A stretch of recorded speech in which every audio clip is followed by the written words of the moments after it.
Assalamualaikum warahmatullahi wabarakatuh. Salam sejahtera untuk kita semua.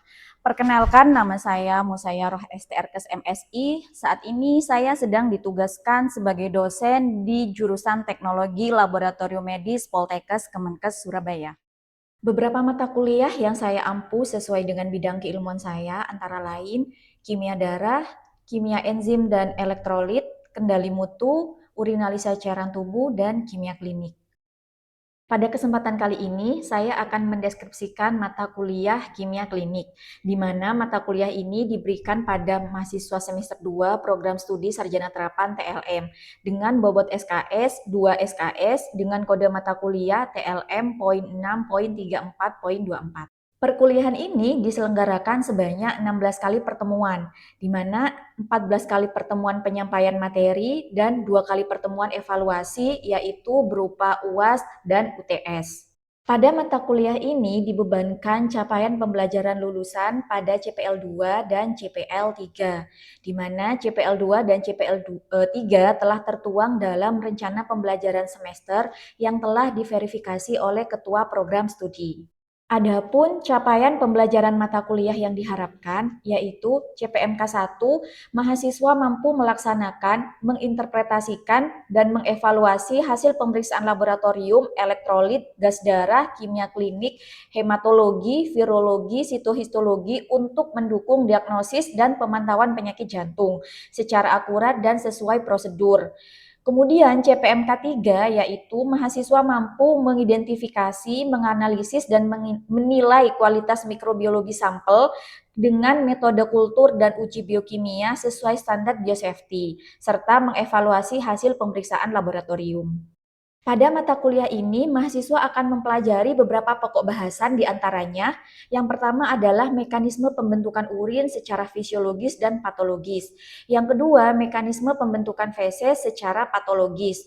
Yang ketiga, fisiologi cairan sendi serta pemeriksaannya. Yang keempat, fisiologi cairan otak serta pemeriksaannya. Yang kelima adalah fisiologi cairan pleura serta pemeriksaannya, serta metabolisme karbohidrat yang meliputi uji toleransi glukosa, hiperglikemi, hipoglikemi, dan diabetes mellitus. Rencana pembelajaran semester saya sampaikan secara langsung di awal pertemuan, atau mahasiswa bisa mengunduh langsung melalui e-learning yaitu Ningbaya. Pendekatan dalam pembelajaran mata kuliah ini yaitu menggunakan 3 komponen utama. Yang pertama adalah delivery, yang kedua adalah interaction, yang ketiga adalah assessment atau evaluasi. Metode pembelajaran yang saya terapkan dalam mata kuliah ini meliputi 3, yaitu small group discussion atau SGD, di mana mahasiswa diskusi dalam kelompok kecil untuk memecahkan masalah atau menganalisis kasus. Kemudian yang kedua adalah melakukan presentasi langsung atau ceramah. Yang ketiga adalah problem based learning atau PBL, yaitu dosen memberikan skenario permasalahan, kemudian mahasiswa mencari solusi melalui analisis dan penelusuran literatur.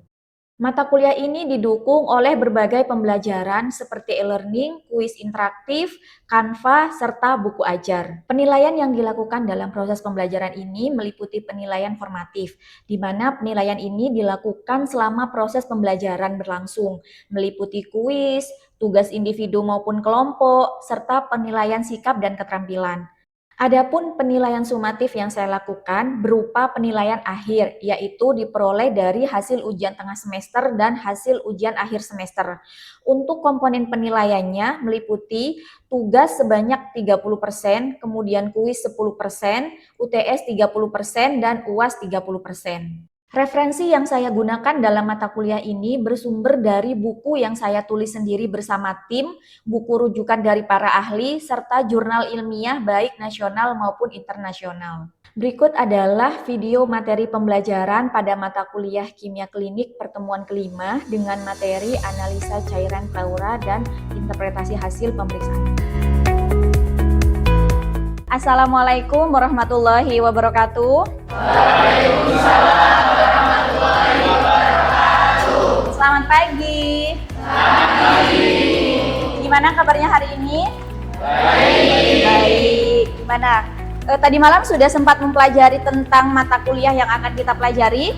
Sudah. Oke. Jadi pada pertemuan kelima ini nanti kita akan membahas terkait dengan analisa cairan pleura dan analisa hasil pemeriksaannya, gitu ya. Kemarin apakah ada tugas? Ada. Tugasnya sudah dikumpulkan? Sudah, baik. Untuk pertemuan kelima kita akan membahas tentang analisa cairan pleura, di mana pada mata kuliah kali ini memiliki 2 CPMK. CPMK yang pertama adalah mahasiswa mampu melaksanakan, menginterpretasikan dan mengevaluasi hasil pemeriksaan laboratorium kimia klinik. Kemudian CPMK kedua adalah mahasiswa mampu mengidentifikasi, menganalisis dan menilai kualitas mikrobiologi sampel, gitu ya. Sebelum membahas lebih dalam terkait dengan analisa cairan pleura, kira-kira ada yang tahu apa itu cairan serous? Mungkin ada yang tahu? Saya Noviardiana Putri Nugraha, izin menjawab. Cairan serous dibentuk melalui proses ultrafiltrasi dari kapiler pembuluh darah di rongga tubuh. Baik, jadi benar sekali ya tadi yang disampaikan oleh Naura namanya. Jadi cairan serous itu adalah dibentuk melalui ultrafiltrasi dari rongga kapiler pembuluh darah, gitu ya. Kemudian lanjut, sebelum kita membahas paru-paru, kita harus tahu dulu apa itu pleura. Pleura adalah membran yang melapisi paru-paru, di mana normalnya pleura itu memiliki cairan tapi sedikit. Nah, apabila misalnya cairan itu terakumulasi menjadi banyak di dalam pleura itu, maka namanya efusi pleura. Secara patofisiologi, penyebab efusi pleura atau penumpukan cairan di dalam rongga paru itu disebabkan oleh 4 hal. Yang pertama adalah peningkatan tekanan hidrostatik pada plasma. Biasanya hal ini terjadi pada pasien dengan gagal jantung kongestif. Kemudian yang kedua adalah penurunan tekanan onkotik pada plasma. Biasanya kasus-kasus ini terjadi pada pasien dengan sindrom nefrotik atau pasien-pasien yang mengalami gagal ginjal. Kemudian yang ketiga adalah peningkatan permeabilitas kapiler. Ini biasanya terjadi pada pasien yang mengalami infeksi, bisa disebabkan karena infeksi bakteri, infeksi virus, parasit, dan lain sebagainya. Kasus-kasus yang sering kita temui di lapangan, biasanya penumpukan cairan pleura itu karena infeksi itu biasanya disebabkan karena TBC ya. Jadi kalau orang awam itu menyebutkan paru-paru basah gitu ya. Jadi penumpukan di dalam cairan paru itu biasanya disebabkan karena bakteri. Kemudian cairan itu dapat dibedakan menjadi 2, yaitu cairan transudat dan eksudat. Kalau cairan transudat itu biasanya disebabkan karena non-radang. Jadi prosesnya itu bukan karena inflamasi. Salah satu penyebabnya itu adalah terjadi ketidakseimbang cairan intraseluler dan ekstraseluler. Sedangkan kalau yang eksudat itu biasanya disebabkan karena apa? Karena peradangan atau karena inflamasi. Jadi peradangan itu penyebabnya banyak. Salah satunya tadi karena apa? Infeksi bakteri. Kemudian karena keganasan gitu ya. Jadi penyebabnya banyak. Nah, ini kurang lebih kalau transudat itu dia karena non radang, kalau eksudat karena proses radang. Nah, secara laboratorium transudat dan eksudat itu bisa dibedakan dari hasil pemeriksaannya. Biasanya yang pertama ini dari kekeruhan. Kalau cairan transudat biasanya dia itu jernih karena dia prosesnya non radang atau dalam keadaan normal. Kalau yang eksudat biasanya dia keruh gitu ya. Kemudian berdasarkan rasio protein serumnya, biasanya kalau transudat dia kurang dari 0,5, kalau yang eksudat lebih dari 0,5. Kemudian bisa dilihat juga dari jumlah selnya. Kalau yang transudat itu jumlah selnya kurang dari 1000, kalau yang eksudat biasanya lebih dari 1000. Kemudian bisa dilihat juga dari ada tidaknya bekuan. Bekuan itu bisa disebut dengan apa kira-kira? Kalau misalnya di dalam cairan itu ada bekuan, berarti di situ mengandung fibrinogen. Jadi mengandung fibrinogen. Nah, cairan transudat ini dia tidak akan ada fibrinogen. Sedangkan kalau yang cairan eksudat biasanya dia mengandung fibrinogen sehingga bekuan itu bisa ditemukan atau positif pada cairan eksudat. Oke. Nah, untuk pemeriksaan analisa cairan pleura itu proses pengambilan sampelnya melalui punksi namanya. Jadi tumbal. di mana di sumsum tulang belakang itu nanti akan diinjekkan jarum, kemudian nanti akan diaspirat menggunakan spuit. Nah, cairannya itu akan dimasukkan ke dalam botol. Kurang lebih untuk proses fungsi ini seperti ini. Jadi nanti pengambilannya melalui sumsum tulang belakang. Nah, yang melakukan ini siapa? Yang melakukan ini adalah tenaga yang terlatih. Biasanya bisa jadi dokter atau perawat yang telah melakukan pelatihan khusus. Ya, jadi tidak bisa sembarang melakukan fungsi. Kemudian untuk pemeriksaannya, jadi analisa cairan pleura itu pemeriksaan yang paling sering ada berapa kira-kira? Ada 3. Yang pertama adalah mikroskopis, kemudian yang kedua makroskopis, yang ketiga kimia. Jadi biasanya untuk analisa cairan pleura yang paling sering 3 pemeriksaan. Tapi kalau misalnya dokter itu ingin melakukan konfirmasi lebih lanjut, maka boleh dilakukan pemeriksaan mikrobiologi dan serologi. Nah, untuk makroskopis berarti dia mengamati secara apa? Makroskopis, secara visual menggunakan mata. Yang diamati apa? Yang diamati adalah volume. Nah, kita tahu ya kalau sebenarnya cairan pleura itu normalnya berapa di dalam tubuh? Sedikit, hitungan 1 sampai 2 mili. Nah, kalau misalnya dia volumenya sampai 100 mili, berarti di situ ada kelainan gitu ya. Maka kita harus hitung volumenya berapa. Kemudian warna dan kejernihan. Tadi kalau misalnya cairan pleura yang normal atau transudat, kejernihannya apa? Jernih, warnanya kuning gitu ya. Kalau yang eksudat biasanya kalau dilihat dari kejernihannya itu dia keruh, kemudian warnanya itu bermacam-macam tergantung dari patologi keadaan pasien gitu ya. Kemudian dari bekuan. Bekuan itu untuk melihat apa tadi? Ada tidaknya fibrinogen. Oke. Kalau yang mikroskopis itu kita melihat jumlah sel leukosit. Nah, kenapa sel leukosit? Karena sel leukosit itu berperan sebagai apa? Sistem pertahanan tubuh. Jadi kalau misalnya ada mikroorganisme yang masuk ke dalam tubuh yang berfungsi untuk melawan atau menghancurkan itu adalah sel-sel leukosit. Makanya untuk pemeriksaan mikroskopis ini yang paling sering kita periksa adalah jumlah selnya. Nah, selain jumlah selnya, kita juga harus tahu jenis dari selnya itu apa saja. Nah, kira-kira nih kalau sel leukosit jenisnya apa saja? Ada berapa kira-kira? Kemarin kan sudah sempat dibahas ya di pertemuan sebelumnya tentang jenis-jenis sel leukosit. Ada berapa, Alifta? Ada 5.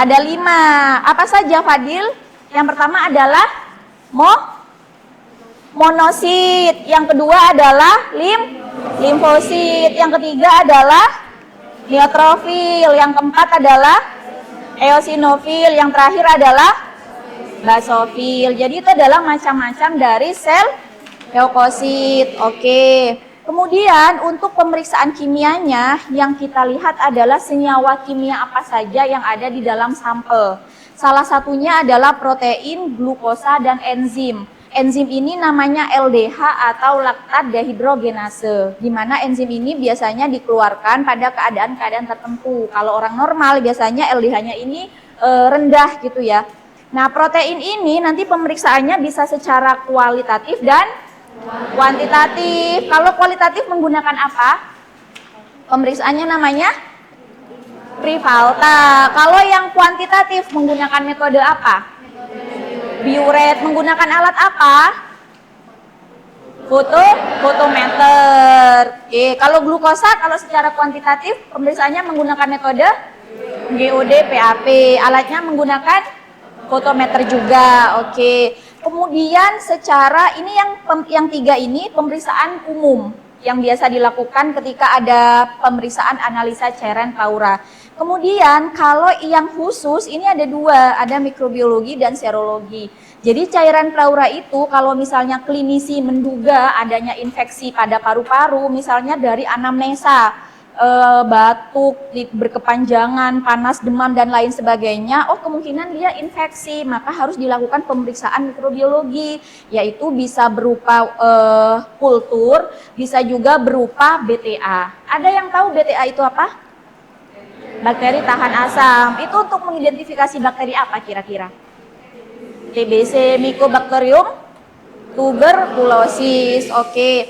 Nah, selain mikrobiologi, ada lagi pemeriksaan tambahan yaitu serologi. Tujuannya apa kira-kira pemeriksaan serologi? Untuk mengetahui adanya antibody. Jadi kalau misalnya pasien tersebut diduga ada autoimun, jadi penyebab akumulasi cairan pleuranya itu karena autoimun, maka pasiennya itu dilakukan pemeriksaan serologi yaitu autoantibody. Bisa anatest, bisa rheumatoid factor, bisa juga kalau misalnya diduga ada keganasan, kanker paru-paru misalnya, maka dilakukan pemeriksaan tumor marker. Tumor marker itu adalah pemeriksaan penanda adanya tumor atau keganasan ya gitu. Dari sini ada yang ditanyakan kira-kira? Silakan angkat tangan. Oke, ya silakan Mbak. Perkenalkan saya Sheryl Safira, izin bertanya, kira-kira apa resiko yang dapat terjadi apabila cairan pleura tersebut itu tidak ditangani dengan benar sebelum diperiksa? Terima kasih. Jadi dalam proses pemeriksaan laboratorium itu adalah ada 3, preanalitik, analitik, dan pasca analitik. Kalau misalnya cairan pleura itu tidak ditangani dengan baik, misalnya kan proses preanalitiknya dia harus segera dilakukan pemeriksaan, gitu ya. Misalnya dalam keadaan kita banyak sampel sehingga cairan pleura itu dibiarkan begitu saja dalam jangka waktu yang lama, maka yang terjadi adalah hasil pemeriksaannya tidak valid. Maka kalau hasil pemeriksaannya tidak valid, bisa positif palsu, bisa negatif palsu, bisa rendah palsu, bisa tinggi palsu, apa yang terjadi?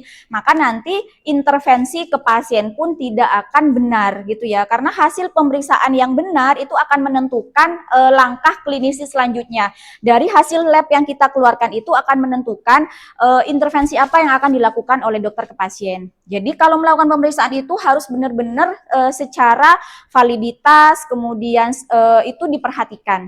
Itu ya, bisa dipahami? Oke. Saya Ibu izin bertanya, perkenalkan nama saya Sela Sabrina. Ibu saya izin bertanya, jika pada pasien efusi pleura didapatkan hasil makroskopis kuning jernih, apakah hasil makroskopis tersebut sudah dapat menentukan penyebab penyakit atau harus melakukan pemeriksaan laboratorium?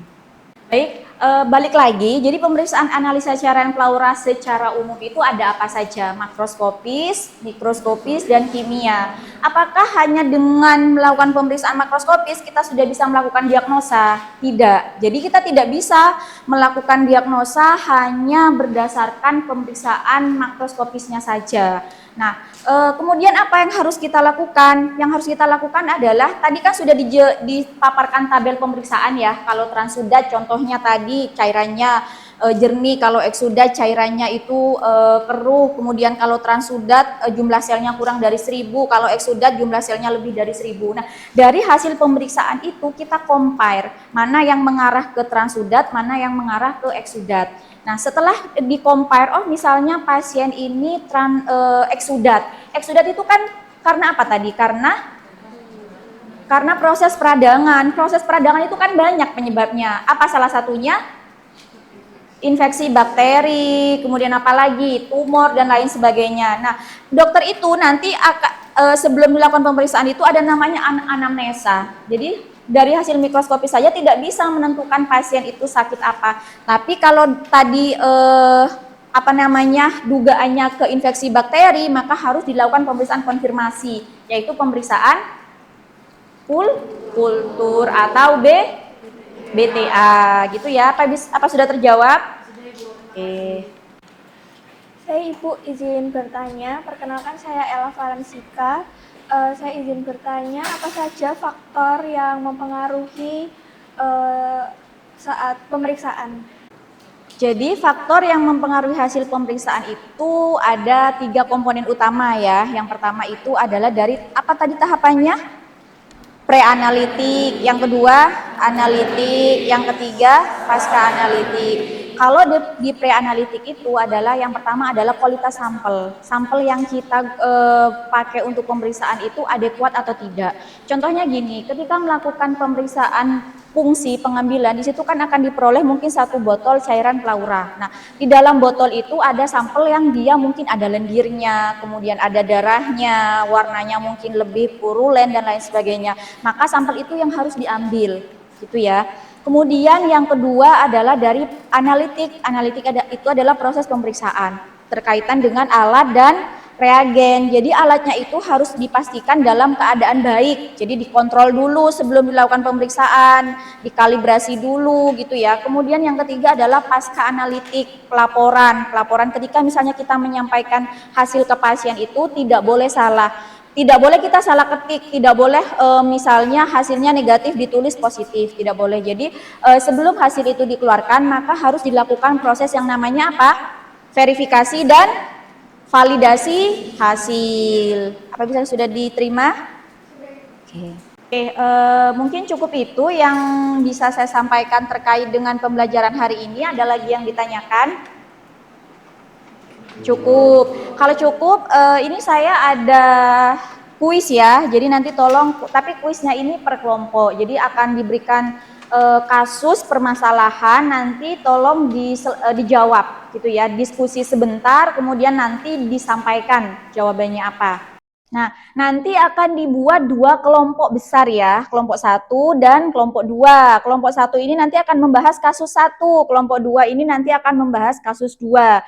Nah, untuk yang kasus 1 ini seperti ini. Seorang laki-laki berusia 62 tahun datang ke IGD dengan keluhan sesak nafas yang semakin berat atau 1 minggu terakhir. Pasien mengeluhkan batuk ringan tanpa dahak serta mudah lelah.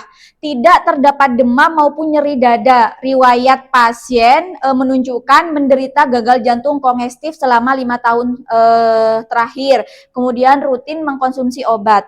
Nah, berikut adalah hasil pemeriksaan makroskopis, mikroskopis, dan kimianya.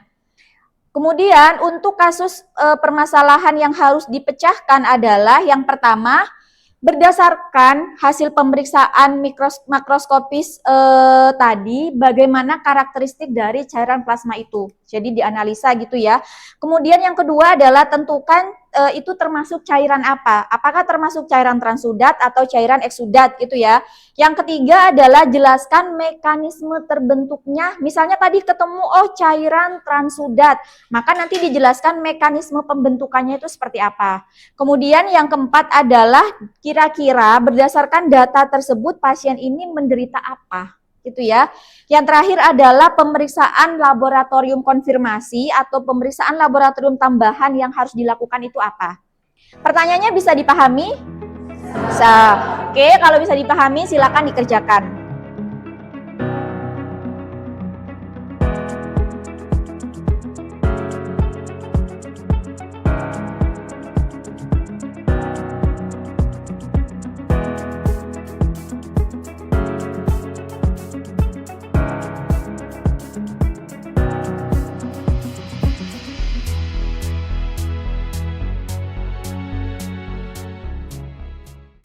Assalamualaikum warahmatullahi wabarakatuh.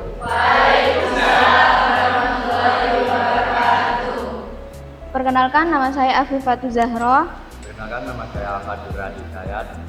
Mohon izin teman-teman, ini hasil dari diskusi kami dari kelompok 1. Dari jawaban yang pertama, ketiga kriteria like tidak terpenuhi sehingga cairan termasuk transudat. Untuk jawaban kedua, diagnosis kemungkinannya efusi pleura transudatif akibat congestive heart failure.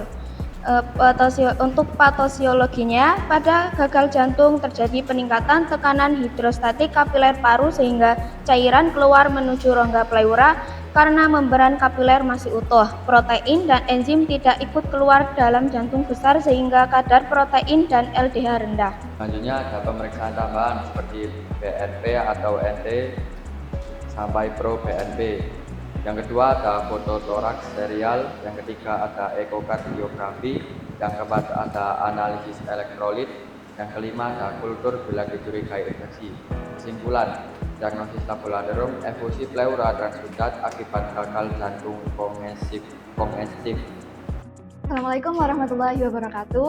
Waalaikumsalam. izin teman-teman, perkenalkan saya Sahila Tumaizah. Saya Yomul Fitri Baidun. Kami dari kelompok 2 akan menjelaskan hasil diskusi studi kasus kelompok kami. Jadi, dari studi kasus 2 itu memenuhi seluruh kriteria like, yaitu cairan eksudat. Kemungkinan penyebabnya itu para pneumonic effusion atau emphysema akibat pneumonia bakteri. Dan secara patofisiologi itu infeksi menyebabkan inflamasi pleura sehingga permeabilitas kapiler itu meningkat. Protein, LDH, leukosit, dan mediator inflamasi itu keluar ke rongga pleura.